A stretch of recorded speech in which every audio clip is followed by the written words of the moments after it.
Now it's time for the Stoned on Sports podcast Pick Sixer, where we tell you 6 of our most hated athletes.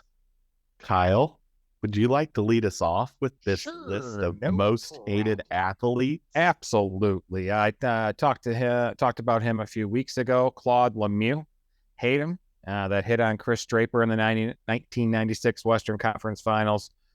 Fucked up Draper's face and reconstructive surgery and all that. So I'd say he's definitely a Detroit sports villain. Nelson Cruz, dude, this guy's a Tiger killer. Every time the Detroit Tigers were in a playoff series, this guy would come up big. 2011 in LCS with the Rangers, that grand slam, just whatever. He's also a piece of shit too, and had a 50-game suspension for substance abuse. So I don't. They just repeatedly pitched him up and in where he loves it. Yep, Tiger killer. Number 3, Brett Favre. Hate him.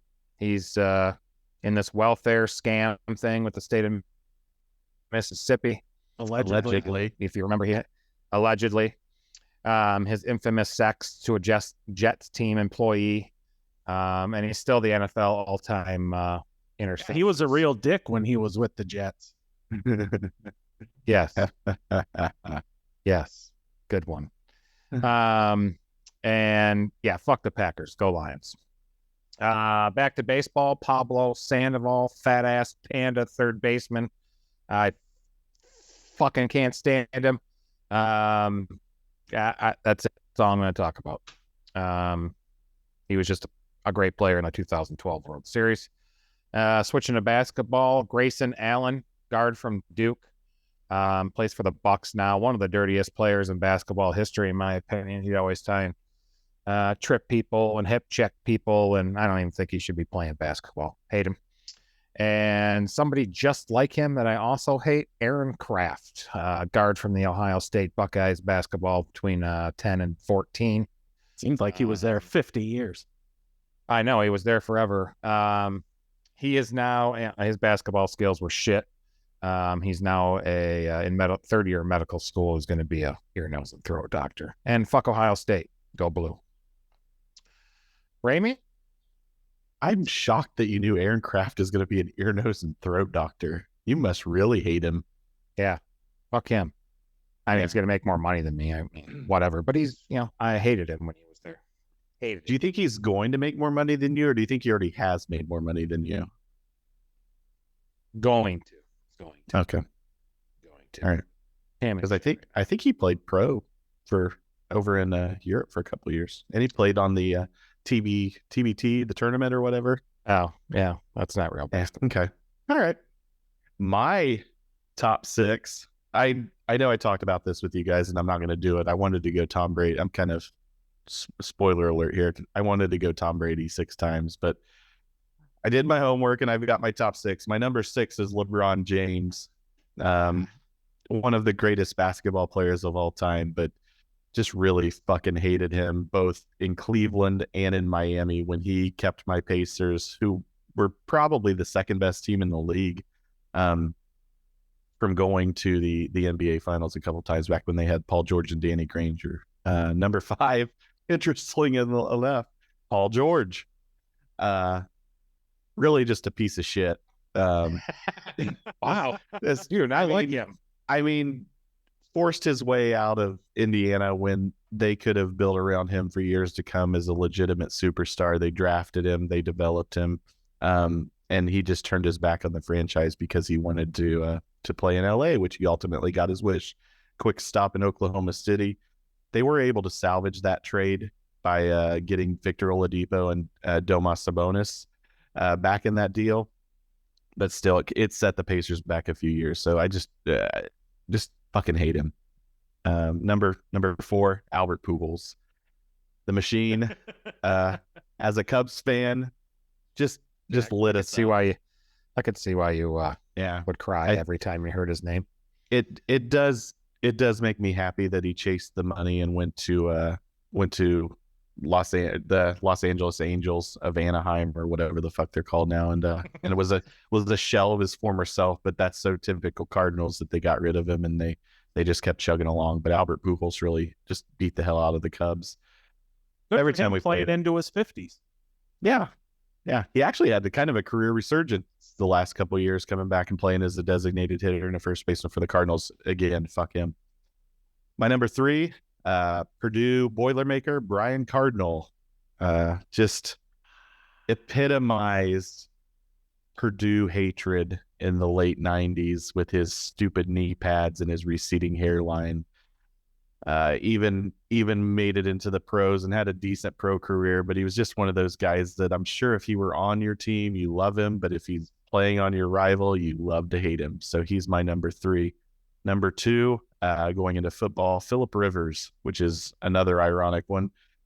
He was a guy outside of my number 1 that was a big thorn in the side of the Indianapolis Colts every year, it seemed, whenever the Colts had a 13-0 record going or a nice playoff run, the Chargers would come in and swiftly knock the Colts down a peg and then move on to only miss a heartbreaking kick by Nate Kading or whoever their kicker may be. But Phillip Rivers is just a total, just one of those guys you just wanted to punch in the face. So we get it. You hate Phillip Rivers. Okay. Ultimately ends up playing for the Colts and had a decent year, and then he fucking retired to go coach high school football. So he could have redeemed himself, but he got out a little early, probably smart. But that leads to my number 1, Tom Brady. Fuck Tom Brady. And I know you guys love him. Live Tom Brady. Jesus Christ. I mean, benefits from a great defensive coach and system, made a few good throws here and there, had the best clutch kicker of all time. So you're saying his coach and defense and special teams won him Super Bowls is what you're saying. And spying and deflating footballs. The deflate thing was some bullshit, right? There's this thing called science. Yeah. Right? Well, science is the way they tested those footballs were not done following the scientific method. Yeah. I didn't read that article. I read the article where he cheated. Tom Brady's my number 1. Fuck him. Matt, what do you got? All right. For my number 6, Cal Ripken Jr., shortstop, Baltimore Orioles. Growing up as a kid, it seemed like every year he would get the all-star nod over Alan Trammell, and that would just chap my ass. And then everyone filleted him over his Iron Man streak. But there's no way you can tell me that didn't hurt his team. Piss on Cal Ripken Jr. Number 5, Eli Manning. This goober somehow beats the Patriots twice in the Super Bowl. Each time there was a signature throw to either David Tyree or Mario Manningham. Either way, piss on that.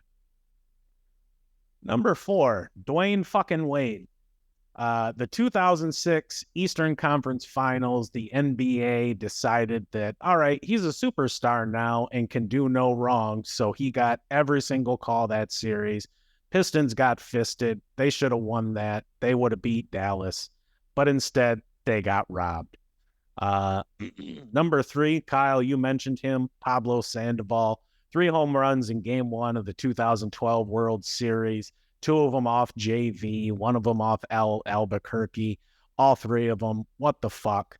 But, to his credit, he did pull off quite the robbery with that contract with the Boston Red Sox. Number 2, Andy Pettitte. This HGH poppin' son of a bitch. All they would ever talk about was, the eyes of Andy Pettitte as he peered over his glove. Fuck him. Fuck the Yankees. Just take your shots and go away. Number 1, Peyton fucking Manning. This is a dude that makes Stephen A. Smith looks like he has a full head of hair. He is the most annoying person walking the fucking planet. You want to talk about Brady being carried? He didn't have 2 Hall of Fame receivers, a Hall of Fame running back, and an all-pro tight end to throw to all the goddamn time.